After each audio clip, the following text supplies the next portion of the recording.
okay, sales is really a craft. It's not black magic. It's not an art. You're not born to do it. It's like a lot of things. When you start doing it, you're not going to be very good at it. But with some discipline and some time and some practice, you can get good at it.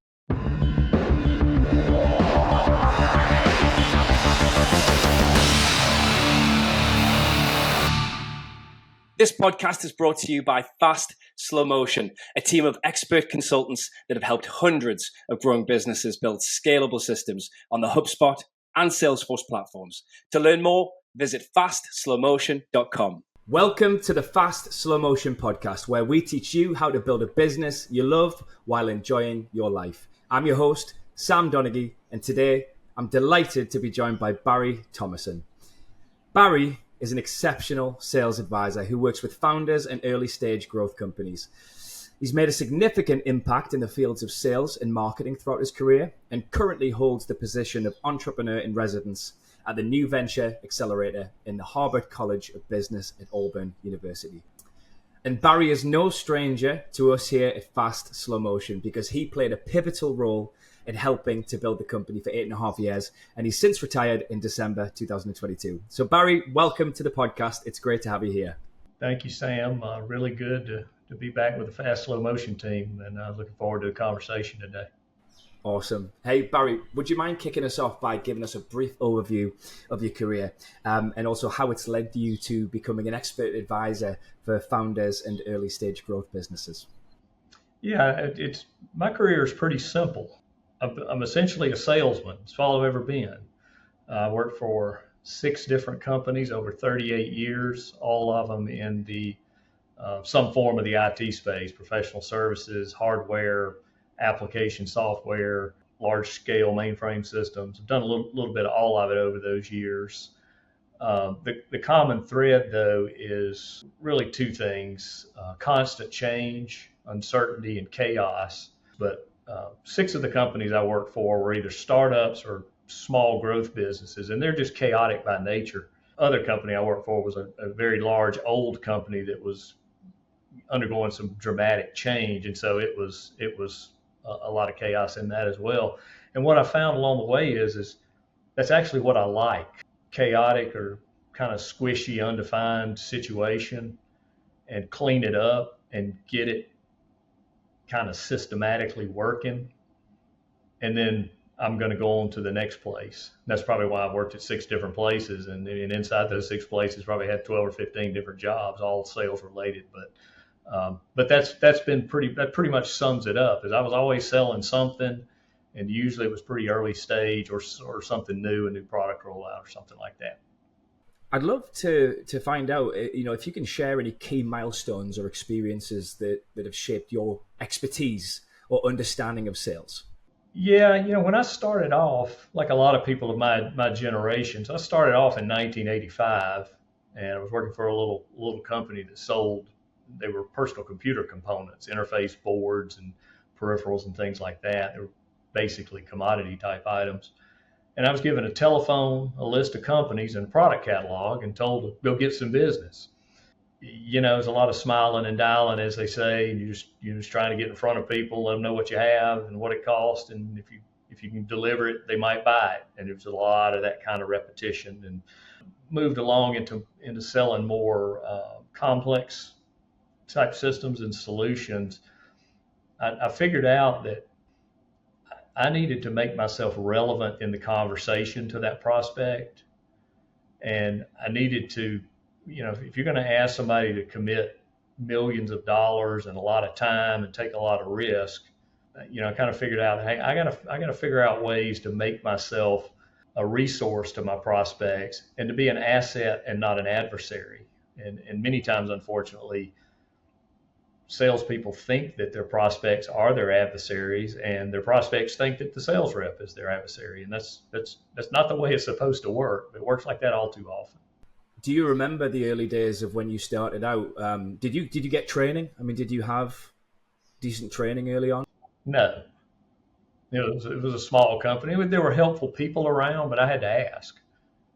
But other than to be told what our products were, and here's how you look them up in the price book, that was about it.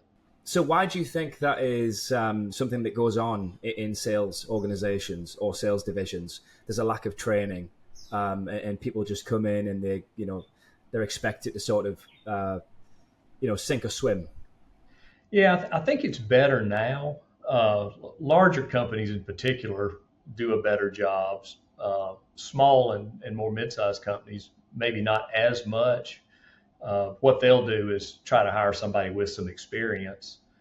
And part of that, I think, is because they don't know how to train a sales rep, other than to say, go find some prospects, ask a few questions. If you've got products, do a demonstration or a presentation, make a proposal and close the deal. And, just go out and do that over and over and over again. And Play the numbers game. yeah, and that's, that kind of spray and pray type methodology. I mean, it's widely done, but it's not very effective. You can survive at it, but it's not very effective. You chew up a lot of bodies doing it. That's right. Yeah. There's a huge amount of people that give up early on, right? In sales, it's a very, very difficult thing to master. It can be, but if you put it in the right context, it's a lot easier. I've found over the years, and I learned a lot about this by working in a couple of professional services firms where the profession. If you're selling a professional services firm like Fast Slow Motion, some or all of the professional staff has to be engaged in the sales process at some point. They're mostly technical people, some introverted, some just plain shy. Nobody told them that in school. Like, oh, we gotta be involved in this, and we don't want to because sales is kind of a dirty job, and we don't really know what salespeople do. It's magic, and we don't have the magic. We don't have the gene or whatever, and so we don't really want to be involved in any of that. And so, what I did over the years was both for myself and again working with like IT professionals in particular, is to kind of break it down to, okay, sales is really a craft. It's not black magic. It's not an art. You're not born to do it.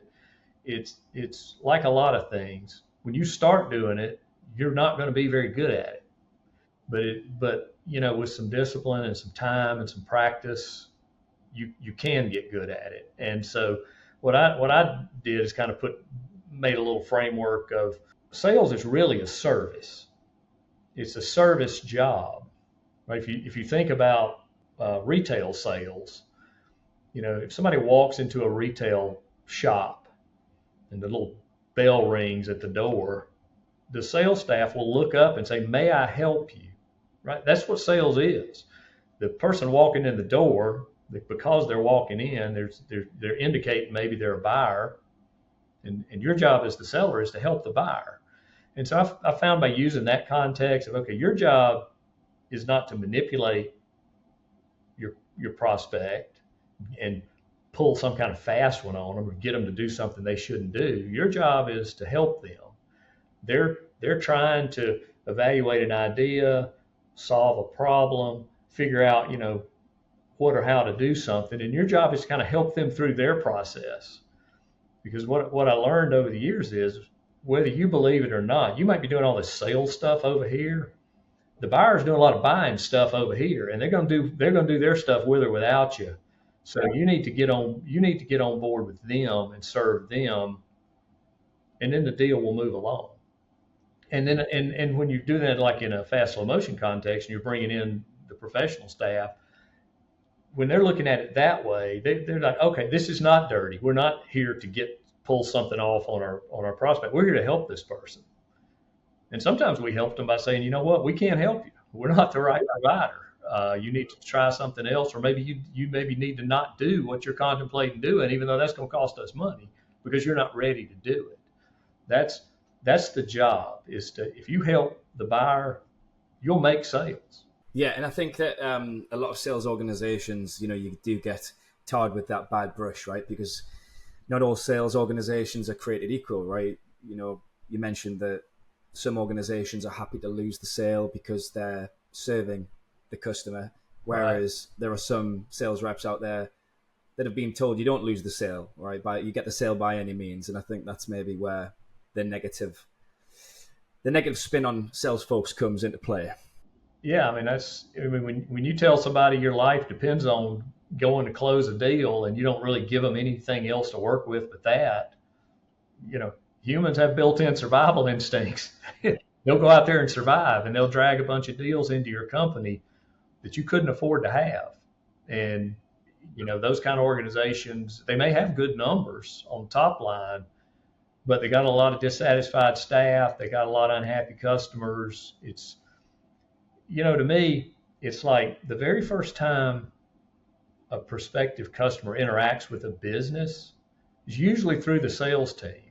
And it's usually not to hand them money. It's usually some kind of inquiry. They're looking for information, and you're providing them service. So for a long time, the first time anybody got any service from Fast Slow Motion, they got it from me, because that was my job, right? As the inquiry came in, I was the person to answer it, and that needed to be a quality service encounter, not me saying, "Hey Sam, thanks for calling. Send me $8,000 and we'll start tomorrow." Right. So how do we give salespeople the power and the autonomy to be able to act in that way? Where does that stem from? Well, it comes from the top.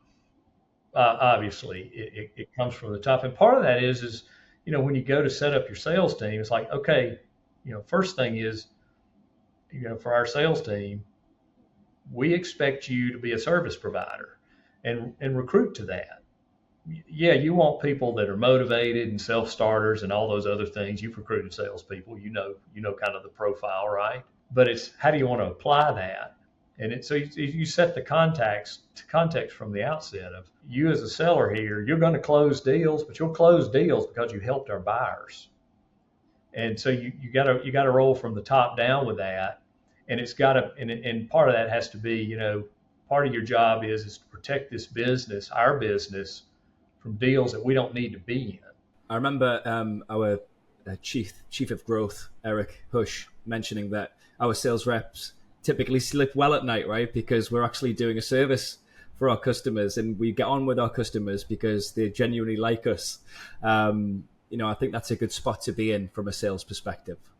I know that's always where I wanted to be. I never wanted to be, I don't want my prospects to roll their eyes when they see my phone number in their caller ID. Oh God, what does he want? It must be the end of the quarter, right?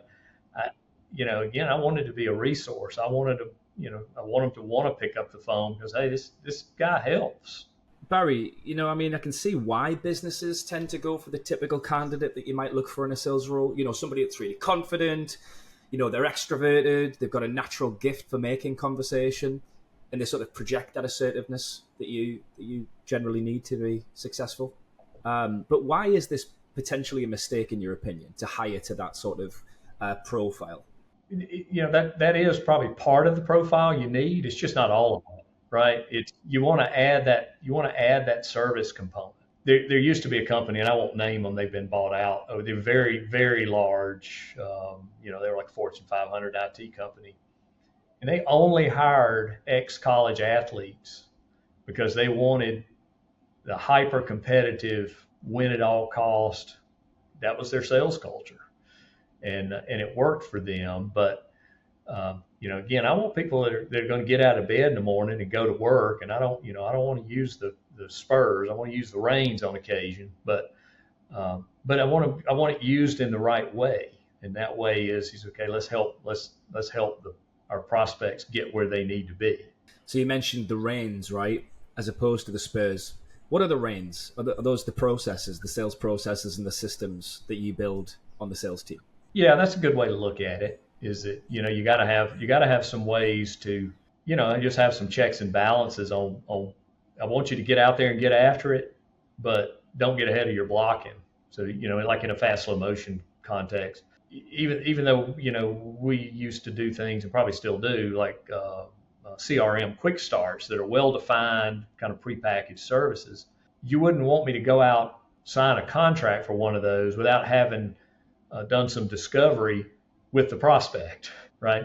So even if, and we've had situations like that before where Some of our partner reps would say, just send the statement of work, they'll sign it. And we're like, no, we got to slow this down. We have to talk to them first, make sure we're a good fit and we understand what they want to do and those kind of things. And you have processes in place to keep all that in check. But I'd much rather do that than have to tell you to, hey, get busy and let's get out there and get some work. Is there a balance between that as well? Because I've heard that saying, right? Time kills deals. But I also appreciate what you're saying. Slow it down so you don't mess this process up, right? You've got to adhere to a good process. What's the balance there? I guess time could kill deals, but a lot of times in deals, the seller is always more anxious than the buyer, or almost always. And how anxious you are as a seller doesn't really make a whole lot of difference to the buyer. And so if you'll be in alignment with the buyer, you won't have any problems with that. Because again, they're doing things that they need to do to advance the deal, either inside their own head or with their team, trying to get their people all in agreement and aligned, or they've just got internal process they're waiting on. And I can jump up and down and do whatever I want to do to try to push it along, but sometimes I can't. So you map the sales efforts to the buyer journey, is what you're saying? Absolutely. Tell me more about that then. What can you unpack that for me? Because I'm really interested in hearing more about that. Yeah, I don't know why people don't stop and think about this, but there's two parties to every sales transaction. Right? There's the selling party, there's the buying party. And if you don't have the buying party, the selling party, you're wasting your time, right? You can be out there doing sales things. You can be talking to people and you can be having meetings and you can be offering proposals and doing presentations. But if the buyer is not in the right place to be receiving that, you're kind of wasting your time. So, again, a lot of companies will say, we're going to hire some folks and just want to get out there and tell our story and close business. You have to remember, you got to go out and tell the company's story, but you got to tell it there's a context where that's done. And that's it's often called the buyer's journey. Because if you think about it, and this is another thing that's interesting to me, is people fail to recognize that the behavior of a buyer shouldn't be a mystery to anybody because we all do it. We have a buying process, if you will, that we use in our personal lives when we're making complicated purchases, and also even when you're like evaluating a political idea or something. There's a kind of some mental, I think of them more as questions that you go through to get to, okay, I want to do this and I want to do this thing with this other company, right? And so it kind of starts off, if you go into the market as a seller and first person you encounter, you might launch into your little elevator pitch or whatever, but what are they doing? They're sitting there going, who is this guy? Who's this company? Do I care? Do I need to care? You're right. You're over here spinning your wheels and they're spinning theirs, and they're probably not in very good sync, right? But if you can somehow get their attention, get a little engagement, then they're thinking, if they decide, well, maybe I should care, then they'll move it to the next stage, which is, okay, well, that's interesting. I wonder if that might apply to me. I wonder if it does apply to me. I wonder if I could afford it, or if it would take a long time to install it or make it work, or have an implementation, whatever. They'll start asking some more questions, right? And if they satisfy themselves that, this is worthwhile, then they might go to a kind of a mental stage of, well, I wonder if anybody else does this. I met these people and they sound pretty good. It seems like something I ought to consider, but maybe I ought to check and see if there's somebody better or a little bit different, whatever. If they move through that, then they're like, okay, well, I got a couple of options here. Let's trade them off. Let's see, company A and company B, features, capabilities, risk, all those things, cost, right? Let me boil all this down so I can pick one of them, right? Get through that. And then they'll go through a little, okay, I'm really going to do this. Can I do it? Can the company deliver on their promises? And can I hold up my end of the bargain? And if they get through all that, then you'll close a deal. So again, if you approach that person, they're going to do those things. whether you're involved or not, right? So the whole idea of alignment is just that, okay, recognize that they're going to go through those mental stages. And when you connect with them, you got to figure out, okay, where are they? You mesh what you're doing with what they're doing, right? If they're still at a stage, what I call deciding to decide, so they don't know if they really want to go forward or not, but they kind of think this is an interesting idea. Well, then what you do as a seller is different than if they're down there trying to evaluate you versus a competitor, right? And so misalignment is when you're doing the things you should be doing to distinguish yourself against a competitor with somebody who's nowhere near that in their process. So it's really that simple. And I'm assuming we're talking about outbound sales at this point, or does this work for inbound as well? Yeah, the medium doesn't really matter that much, right? This is more, more complex sales, if you will. Usually going to be more than one decision maker involved, and usually in products and services where this mostly applies, there's no inherent value in what's being exchanged. The value you get is derived after you use it or deploy it or consume the service. So it's more that kind of sale. It's not so much applicable to, I need a new Dell laptop. Just go get a new Dell laptop, right? It's a commodity. Well, Barry, you've given us so much wisdom in our conversation so far. For our listeners, we hope that you'll join us for part 2 with Barry on how sales is such a huge service opportunity. Remember to subscribe to the podcast on your favorite podcast platform, or you can find archived episodes at fastslowmotion.com/podcast.